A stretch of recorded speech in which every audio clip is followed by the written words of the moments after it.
Esta sessão de ciência cardíaca foi muito relevante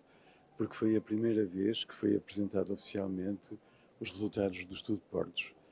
E esse estudo, que foi um estudo absolutamente paradigmático em termos de metodologia extremamente rigorosa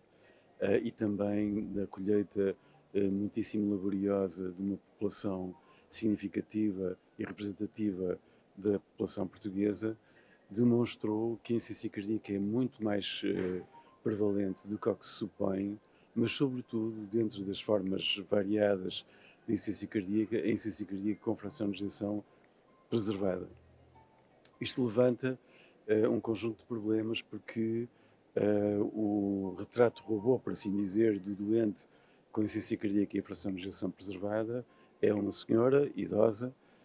que vive sozinha, com baixa condição económica e também educacional, e que vive nos distritos do interior do país.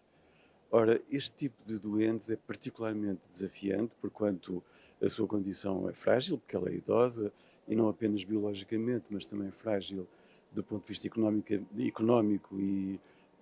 do ponto de vista até educacional, e depois está num meio com muita dificuldade de apoio médico e, portanto, do seu seguimento, desde logo desde a identificação da doença ou do síndrome e depois do tratamento. A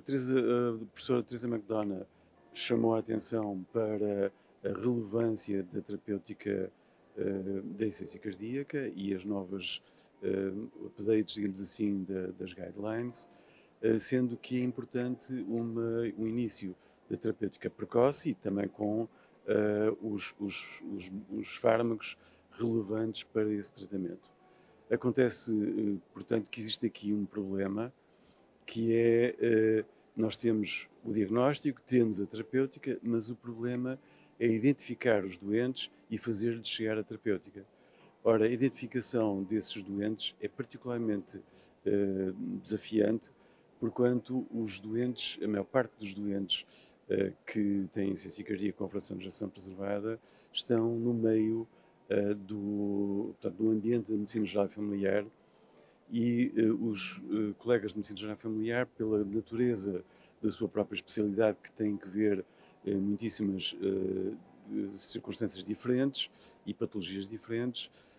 não têm, possivelmente, neste momento, literacia suficiente para diagnosticar os doentes com insuficiência cardíaca e fração de ejeção preservada, que mesmo para os peritos têm muitos desafios diagnósticos. E, portanto, temos aqui realmente uma tempestade quase perfeita, em que temos uma situação muito prevalente de alta mortalidade. A insuficiência cardíaca tem uma mortalidade semelhante à dos cancros comuns, que leva a muitos internamentos. É a primeira causa de internamentos nas pessoas acima dos 65 anos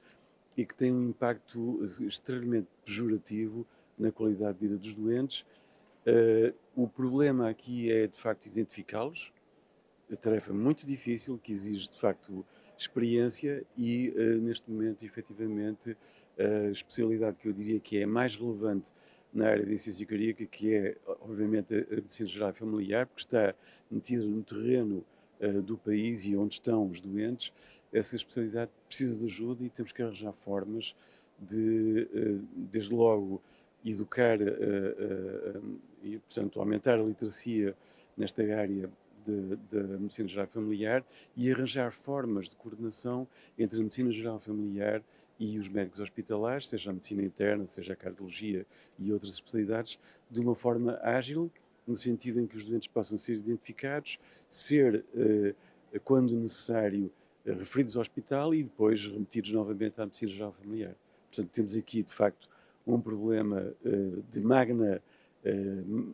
importância e que teremos que nos próximos anos nos coordenarmos em equipa e mobilizar também